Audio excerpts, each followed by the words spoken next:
nasa pang-7 na tayo sa 9th week series natin ng binding techniques, no? Like what I've said, these are the actual binding techniques that I'm teaching yung aming mga premium members, no, inside our community. At nasa pang-7 na tayo, grabe. Almost 2 months na tayo na nag-aaral ng mga binding techniques, no? Itong mga naturo ko sa inyo, hindi lang to pang hobby. You can really start a printing business, a kumikitang kabuhayan, a digital business using these techniques and tips that I'm teaching you for the past 2 months, no? So today, no, kung last week na-introduce ko na yung medyo malaking machine, pwede na to pang malakasan, pang bulk, no, na mga orders. So this week naman today, I'll be teaching you how to maximize and use the QUAF double loop wire binding machine. So meron tayong local, meron din tayong imported galing sa ibang bansa. Pero today, ang i-introduce ko sa inyo ay yung local muna. So, ito naman ay hindi din ganun kamahal. Do, syempre, mas mahal siya compared dun sa mga long arm stapler, sa batting glue, tsaka sa one hole puncher. This one is around, I think, mga 2,000 something pesos. Depende to sa brand, depende sa tindahan, kung saan nabili, pero maglalaro yung amount niya sa around 2,000 to 3,000 pesos, no? So, ano mga project ang pwede mong gawin dito? Naku, napakadami. So, ipapakita ko sa inyo mamaya, no, kung ano yung mga projects, mga products, mga pambenta na pwede nyong gawin using this binding machine. At syempre, tapusin niyo yung video dahil meron akong surprise sa dulo. Lagi ako may surprise sa dulo, no? Syempre, gusto ko may natutunan na kayo at gusto ko meron kayong take home, no? So, abangan niyo yun mamaya sa dulo ng ating video. So, hindi ko na patatagalin, ipapakita ko na sa inyo yung actual binding technique na ituturo ko for this week. So, it's the double loop wire binding technique using the QUAF double loop wire binding machine. Let's go! We are now on the 7th binding technique. O, diba, ganun lang ka-easy mag-bind, no? So, kung hindi mo feel yung ibang binding technique, of course, madami tayong option to choose from. And now, we are on the 7th binding technique. Okay, so, kung kanina, I showed you kung paano gawin yung ating coil binding machine. This time naman, we will be using another popular binding technique, which is the double loop wire. Okay, so sigurado ako na nakakita na rin kayo na ganitong notebook because most of the notebooks and journals ay ito ang binding technique na gamit. And again, masusurprise kayo na hindi naman pala kamahalan ang binding equipment na kailangan. I mean, hindi pala siya super laking mga machines like hundreds of thousands and all. So, minimal lang pala. Okay, so wala pang 10,000 makakabili na kayo ng ganitong binding machine. So, for this project that we will be doing, okay, sa ating mamaya sa ating workshop, okay, so what I'm using is a local brand. Ang brand niya is QUAF, okay? So this one is, ang pitch niya is 3x1. Anong ibig sabihin ng pitch? Ito yung spaces sa pagitan ng mga holes, okay? And you will be using a double loop wire para sa binding equipment na ito. Okay? So, ano yung mga product na pwede mong gawin using this? Okay, napakadami. Okay? Bukod sa mga planners, mga meal planners, lahat pa ng planners na naiisip nyo and all. Pwede rin mga manuals, booklet, a book, yeah, and coloring books, mga educational resources. Okay, lahat yan pwede mong gawin using this binding technique. So, ang nagustuhan ko dito, medyo malaki siya. So, if you are, kunyari, you are binding or punching a A4 size paper, so isang salang lang siya, and then, mapapunch mo na siya agad. Okay? So, but, ang ano lang dito is, mas maliit lang yung kanyang binding capacity. Okay? Why? Ipapakita ko sa inyo in a bit. So, if you are, okay, kung halimbawa gusto niyo nang mag-level up, okay, katulad ng coil binding machine, and you want to try this binding technique, okay, so madali lang din siyang gawin, and sigurado ko na kayang-kaya niyo siyang sundan at simulan. So, let's go! Panoorin na natin at gawin natin ang 7th binding technique, which is the double loop wire. Wait lang! Commercial muna! Again, bago tayo magpatuloy sa actual binding technique, no? I'm inviting everyone to join our premium community. Bakit? Kasi you will be surrounded with like-minded moms, no? Most of us are moms, no? Malaking percentage ng mga tao sa community, mga moms na gustong mag-start ng kumikitang kabuhayan. Yung iba sa kanila nakapag-start na, nakapag-register na ng business, nakapag-scale na, may e-commerce store na. Yung iba nagsi-6-digit at nagsi-7-digit income na rin inside the community. So, if you really want to be surrounded with this kind of people who will push you and bring out the best in you, at hindi lang yan, ano, marami ka pang matututunan ng mga binding techniques inside na hindi ko nilalabas dito sa channel ko. At also, may mga business trainings din, no, na sigurado namang makakatulong sa'yo, hindi lang basta para ma-launch yung business mo, kasi ayaw naman natin na mag-launch tapos magsasara ka din dahil hindi sustainable. Gusto ko talaga na yung brand na i-build mo, it will last a lifetime. This brand will not just give you financial freedom and breakthrough, but it will really add value and create a positive impact sa ating society at sa ating mundo. Ayan, so if you want to avail that, good news, naka-sale tayo from 1,500 pesos, 750 pesos na lang, you'll get this worth 100,000 value ng training and mga assets, mga ready-made digital products that you can sell right away kahit wala kang printer. Kasi you can start a digital business, no, with the digital products that's included inside your DIY Premium membership. So if you want to know more about this offer, check nyo lang yung link dito sa baba, sa description box. Lahat ng details ay nandyan. So, excited akong makasama ka sa premium community. Dahil inside our community talagang ang interaction ng mga moms with me and sila din, ang mga moms, is talaga namang super life-changing. Sobrang meaningful at nakaka-inspire talaga. So, if you want that kind of vibe, aabangan ka namin inside our premium community. So, let's go! Doon na tayo sa actual binding tutorial natin. Sa mga ganitong klase ng binding machine, mas mabilis na ang trabaho natin ng bahagya compared dun sa mga one-hole puncher, mga long arm stapler, 3-hole puncher, ayan. So, this one, mas mabilis na ng kaunti ang trabaho. So, we are using a double loop wire binding machine. This is Quaff. This is a local brand. So, this is much cheaper than the Cinch because Cinch is 8,000 to 9,000 pesos. This one naman is mga around sa 5,000 pesos. So, nagustuhan ko rin dito is since malaki yung machine compared sa Cinch, hindi mo na kailangang iurong yung pages mo dahil malawak yung kanyang board, no, na pagbubutasan mo.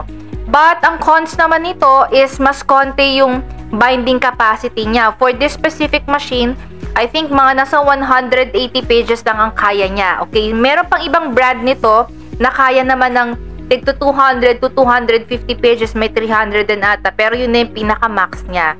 Compared sa Cinch naman na hanggang 500 sheets yung kaya niyang i-bind. So, if you are leaning to having a project na mga planners and journals na beyond 300 pages, okay, so hindi ito pwede sa'yo because hindi kaya ng machine na to. And if you're also leaning sa mas madaming kulay, medyo hindi din pwede kasi white lang, limited lang yung colors na meron for this wire. So this one is a double loop wire. Ang pitch niya is 3x1. So kung sa Cinch is 2x1, dito naman is 3x1. So do not be mistaken, hindi pwedeng pagpalitin yung wires, okay? So, we will use a hot laminating film, a photo paper for this, and of course, we have the paper one for this project, and then of course, a laminating machine. Okay, so let's move. Again, this illustration is for free. This is, you can use it for personal and for selling. So, printed siya sa G3020 because I want it borderless. So, this is the cover. We will be creating an A4 journal for this. Okay? So, make sure all your settings are correct before you finally hit print.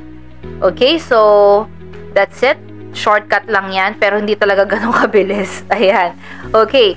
So, let's assemble this. Again, this QAF binding machine is hindi siya pwede sa mga pasteboard or chipboard na mga materials. Okay, pwede siya sa mga laminated pero medyo nagsa-struggle pa siya dyan. Okay, siguro yung iba nakaya daw nila ng ng chipboard and pasteboard, pero siguro yung pinaka mababang millimeter para kagatin niya. So if you want talaga yung hardbound, the mga notebooks made of chipboard and pasteboard, ayan, hindi pwede ang QAF binding machine. Okay, so nalaminate na natin yung ating cover.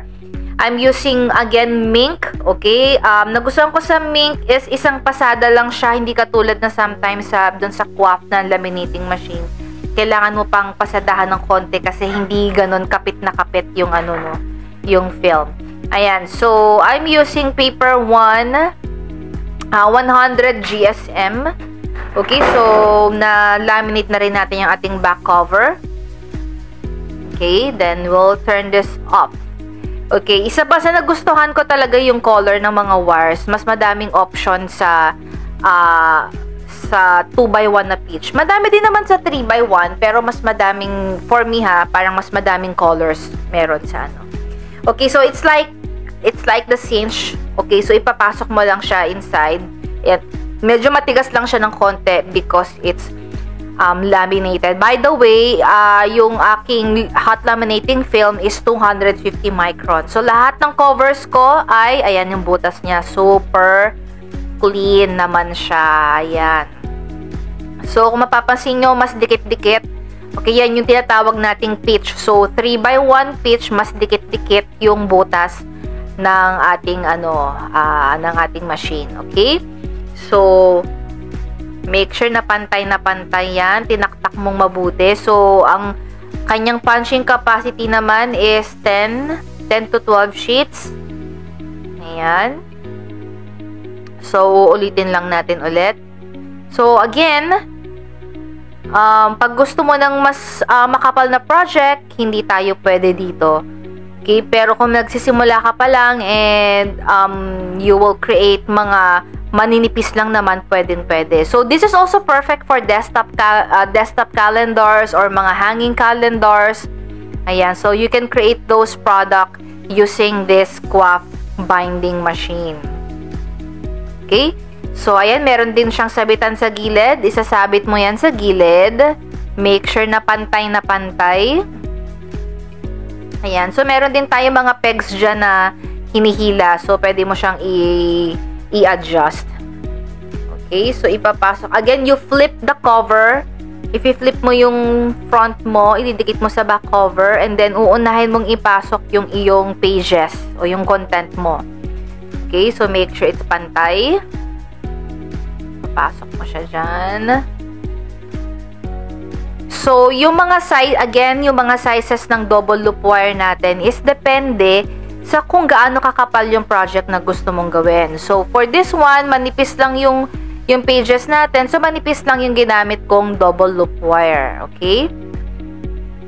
Ayan. So, but again, 250 yung max na binding capacity ng QAF. Okay, so meron tayong knob here. Yan yung adjustment natin pagdating sa pag-bind. So, 4x8, 4.8, yan yung pinakamaliit na size ng wire. So, iikutin mo lang yung knob, depende sa kung ano yung size ng wire na meron ka, ng double loop wire na meron ka. Okay? So, for us, we will be using 4.8. Okay, so yan yung size ng aking wire. So, ipapasok ko lang siya dyan sa loob. Make sure na yung bunganga nung double loop wire, yung opening niya ay nakadikit doon, nakasagad doon sa dulo. Ayan, doon sa wall. And then, pak! Ayan. So, isang diin lang. At, ayan na ang ating ready-made na notebook. So, perfect din to for calendars. Ayan. And if you want to create mga resources for kids na mga flashcards na malalaki, this is perfect. Ayan. So, this is our notebook made of the QAF double loop wire binding machine. Ayan. So, as you see, sobrang dali lang niyang gawin, 'di ba? Ayan. So, let me know if you've tried this binding technique.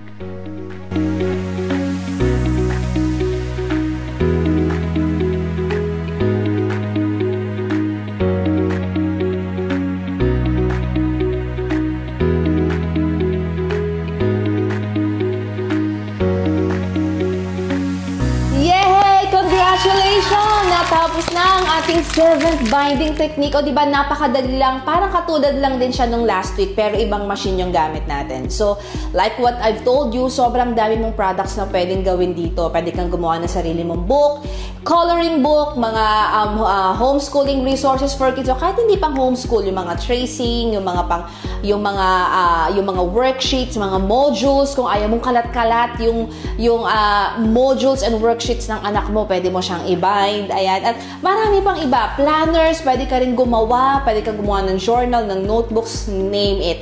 Sobrang dami mong pwedeng gawin with this binding technique, no? So, again, meron akong hinandaan na freebie for you. Pwede mo tong pag-practicean at lalong pwede mong pagkakitaan. Pwede mo tong ibenta both in digital and printed format. This is with lifetime selling rights na. Pwede mo siyang ibenta kahit saan mo gusto, sa paanong paraan mo gusto. Ang mahalaga, kumita ka with this. Ayan, okay? So, nandito lang sa baba yung lahat ng materials na ginamit ko kung saan ko siya nabili. Pati na rin yung mga link ng freebie kung saan mo siya mata-download. And also, I have, sabi ko nga sa inyo, meron akong ino-offer sa aming mga members. No, we are also selling ready-made e-commerce site. Just in case you want to have your own website wherein may ready-made inventory na. If you want to sell your digital products para hindi ka na nakikiupa sa iba, you have your own home base, you have your own shop, no? So, hindi mo kailangan gumastos ng 50,000 pesos, 35,000, or 100,000 pesos to set up a fully automated e-commerce site kasi gumagawa kami niyan at binibenta namin yan sa mga moms na gustong mag-start ng kanilang e-commerce business, no? Digital business. So, ang offer namin is for only 7,500 pesos. You'll have a fully automated, may system na inside, no? I-ooperate mo na lang, gagamitin mo na lang at pagkakakitaan mo na lang. So, if you're interested with that, nasa baba lang din ang link. And if you want a community wherein gusto mo ng support and all, hindi ka pa ready mag-premium pero you want a support group, we also have a free community. So, join kayo sa DIY Inay. But just in case you want the premium experience, premium result, and premium offers and all, well, dapat dun ka sa DIY Premium Community. So, abangan kita and next week, see you for second to the last na sa ating pang-8 na binding technique, no? So, I'll see you guys next week. Bye!